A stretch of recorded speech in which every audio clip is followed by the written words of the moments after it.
विधान भवनाच्या परिसरात आदित्य ठाकरे बोलतात, माध्यमांशी थेट जाऊया। विषय झाला नसता, त्यामुळे माफी मागावी, पण काँग्रेस म्हणते आम्ही रस्त्यावरची लढाई लढायला तयार आहोत। महत्त्वाची गोष्ट म्हणजे सत्यासाठी लढताना माफी कोणाची मागायची आणि कशासाठी मागायची हा एक विषय राहतोच। आणि दुसरं म्हणजे जर माफी मागितली नाही तर डिस्क्वालिफिकेशन पर्यंत पोहोचायचं का? लोकशाहीचा खून एवढा करण्याचा आज जो काही आपण बघतोय जे एक मोठं षड्यंत्र रचलेलं आहे ते सिद्ध होतं आहे, आम्ही जे सतत बोलत आलो ते। आणि म्हणून मी हे सतत सांगेन की हा विषय आणि आम्ही जे आज रस्त्यावर आलो ते नुसतं राहुलजींसाठी नाही, आज नुसतं एका खासदारांसाठी नाही, तर देशातल्या लोकशाहीसाठी ही धोक्याची घंटा आहे। आदित्य जी हिंदी में बताइए कि आज जो उनकी सदस्यता गई है उसको लेकर क्या कहना है आपका? वो जो कोर्ट का जो निर्णय आया उसके बाद लोकसभा की सदस्यता उनकी रद्द हुई है। यही बात रहती है कि ये जो पूरा निर्णय है और जो हम एक बहिष्कार करें या इस निर्णय को विरोध करें, इसीलिए करें क्योंकि ये सिर्फ राहुल जी के बारे में नहीं, राहुल गांधी एक व्यक्ति है, एक लोकसभा सांसद के बारे में नहीं, लेकिन जो हमारे राज्य में और हमारे देश में लोकतंत्र को जो धोखा निर्माण हो रहा है उसी के बारे में हम बात करते आए हैं। और वो आज सिद्ध हो रहा है सबके सामने कि हम जो बातें करते आए हैं वो तो प्रूव हो रही है कि लोकशाही को धोखा है, लोकतंत्र को धोखा है, हमारे संविधान को धोखा है। ये बात आज साफ हुई। जिस तरह उनको रिस्पॉन्स मिल रहा था भारत जोड़ो यात्रा में, कहीं ना कहीं उससे डर के इस तरह का एक्शन लिया गया है, क्या लगता है? डर तो अच्छा ही होता है क्योंकि जब सरकार के मन में डर होता है तो ऐसी कार्रवाई होती है।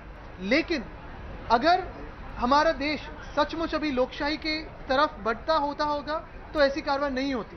अगर आप देखें तो आज जो हुआ है वो लोकतंत्र के खिलाफ है, हमारे देश के जो सिद्धांत है उसके खिलाफ है। बीजेपी कह रही कि माफी अगर मांगते अहंकारी है वो, अगर अहंकार के कारण माफी नहीं मांग रहे, माफी मांगते तो शायद सजा भी कम हो। मैं बात दोहराना चाहता हूं कि ये बात सिर्फ एक एमपी की नहीं, ये बात एक सांसद की नहीं, ये बात राहुल गांधी की नहीं, ये बात पूरे देश में जो जो सत्य बोलते हैं, सत्य के साथ खड़े रहते हैं, उसकी रही है, लोकतंत्र की रही और संविधान की रही। 2024 को इलेक्शन को देखते हुए इस प्रकार से राहुल गांधी को क्या रोका जा रहा है या ऐसे संकेत? उनको अंदर भी बोलने का मौका नहीं था, बाहर भी वो बोलने का जो मौका था तब डिस्क्वालीफाई किया गया है। और अगर आप देखें तो हम भी यहाँ भी यही बात कहना चाहते हैं कि सत्य के साथ जो खड़े रहते हैं उसकी आवाज दबाई जा रही है। और ये सिर्फ राजनेताओं की नहीं, पत्रकारों की भी होने लगी है।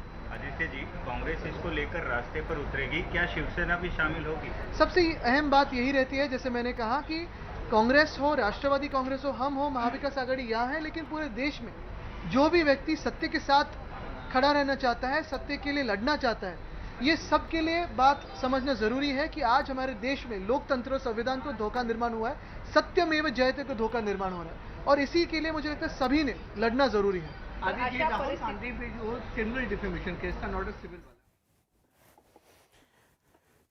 त्यामुळे या मुद्द्यावरून आता देशात संपूर्ण मोठं घमासान सुरू आहे।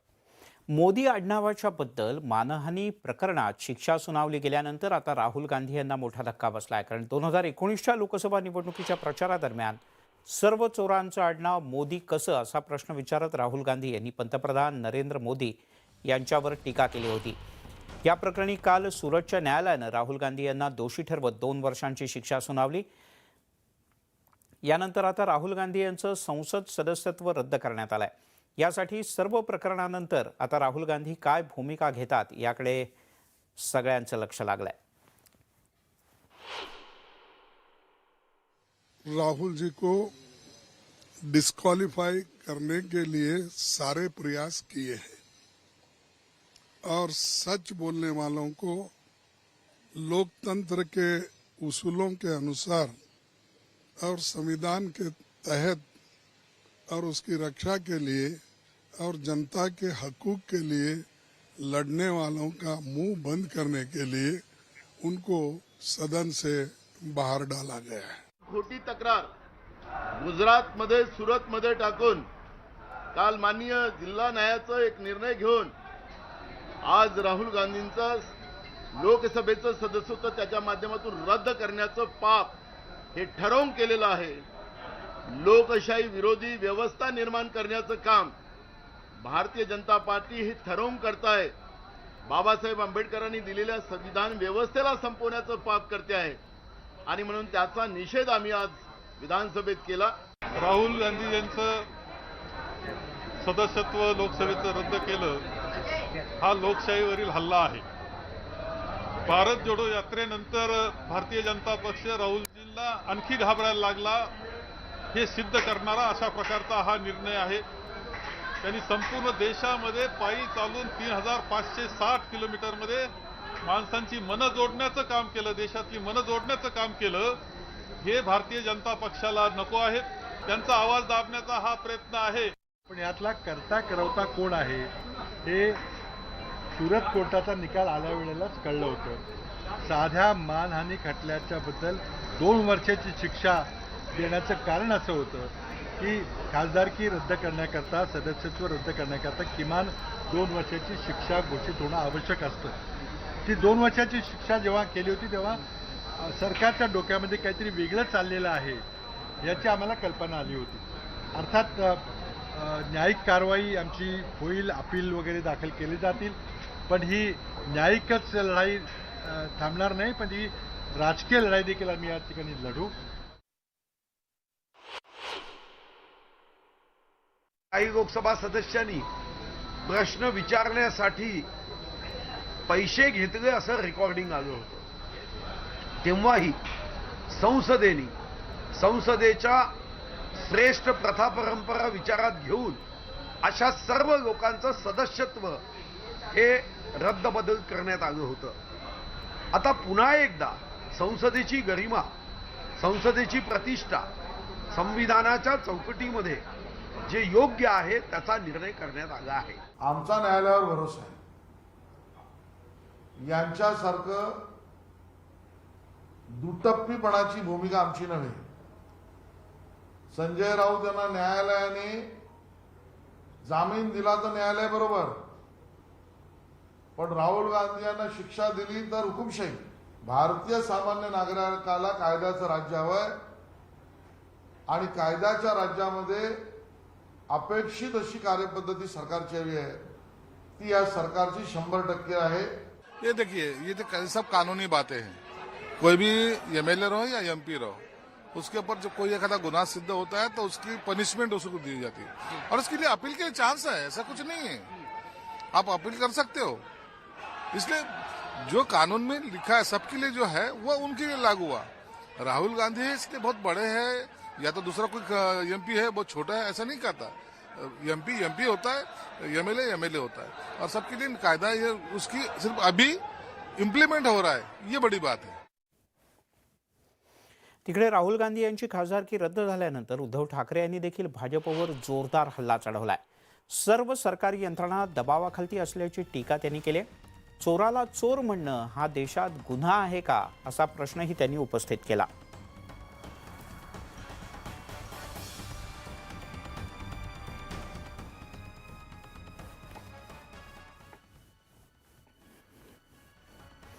उद्धव ठाकरे यांनी सरकारवर जोरदार हल्ला चढवलाय आणि त्यांनी असं म्हटलंय, राहुल गांधी यांची खासदारकी अखेर रद्द करण्यात आली. चोराला चोर म्हणणं हा आपल्या देशात गुन्हा ठरला आहे.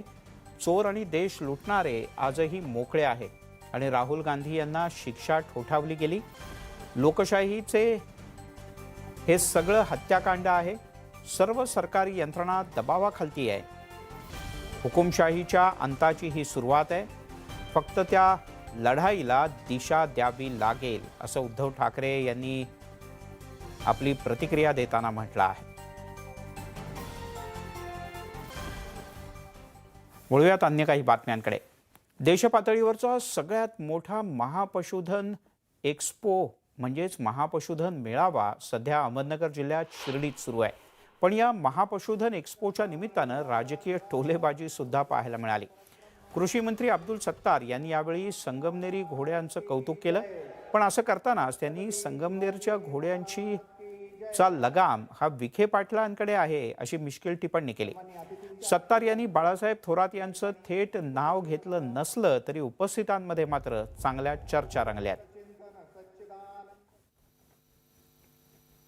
स्टॉल आलेले गाई खिल्लारी असेल, डांगी असेल, देवानी असेल, लाल कांदारी असेल, म्हशी असेल, नागपुरी, पंढरपुरी, शेळी, उस्मानाबादी, संगमनेरी घोडे चांगलं मला एक नवीनच माहीत पडलं. घोडा कुठलचाही असो पण लगाम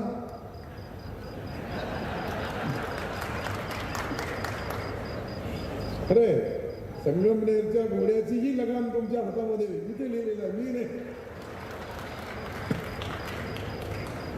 काहीतरी तुम्हाला मी हसवावं, आज आमचा पहिला दिवस आहे रमजानचा, त्या दिवशी काहीतरी बोलावं म्हणून बोललो. याचा काही वेगळा अर्थ काढू नका, कारण की तुम्हाला राजकारणामध्ये माझ्यापेक्षा जास्त अर्थ काढता येते. परंतु बघितले एक घोडा, त्याची हाईट पाहिली तर मला वाटत असेल, त्याची किंमत विचारली तर त्यांनी सांगितलं 25 लाख आतापर्यंत लागले, तुम्ही जास्त सांगितलंय. तर मी म्हणलं मी गंगू देवी काय भाव लावू शकतो, राजा भाऊ लावू शकतो सुजय. राज्याचे उपमुख्यमंत्री देवेंद्र फडणवीस आणि माजी मुख्यमंत्री उद्धव ठाकरे यांच्या विधान भवनातल्या भेटीनंतर अनेकांच्या भुवया उंचावल्या होत्या. या भेटीवर आता कृषी मंत्री अब्दुल सत्तार यांनी भाष्य केलंय. ठाकरे आणि फडणवीसांनी सोबत काम केलंय, त्यामुळे ते पुन्हा एकत्र येणार असतील तर आपल्याला मान्य असल्याचं सत्तार म्हणाले. शेवटी देवेंद्रजी जे करतात ते विचारपूर्वक करतात आणि त्यांची इच्छा असेल तर निश्चित होऊ शकतो. शेवटी काय आहे का राजकारणामध्ये, समाजकारणामध्ये आणि व्यवस्थितशीर ज्यांचं कसं कोणाचा काय होईल याचं काही गॅरंटी नसते, परंतु त्यांचं काही कटुता नाही आहे.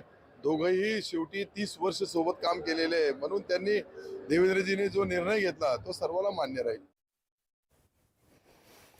यासोबतच महाराष्ट्र अनलिमिटेडमध्ये घेऊयात एक छोटासा ब्रेक, लगेचच परत येतो.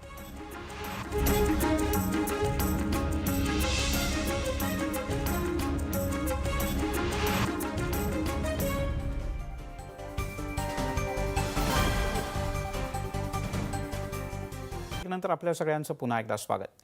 ॲमिटी विद्यापीठ मुंबईचा दुसरा दीक्षांत समारंभ हा नुकताच पार पडला. यावेळेला 3,500 विद्यार्थ्यांसहित मान्यवरांना मानद डॉक्टरेट पदवी बहाल करण्यात आली.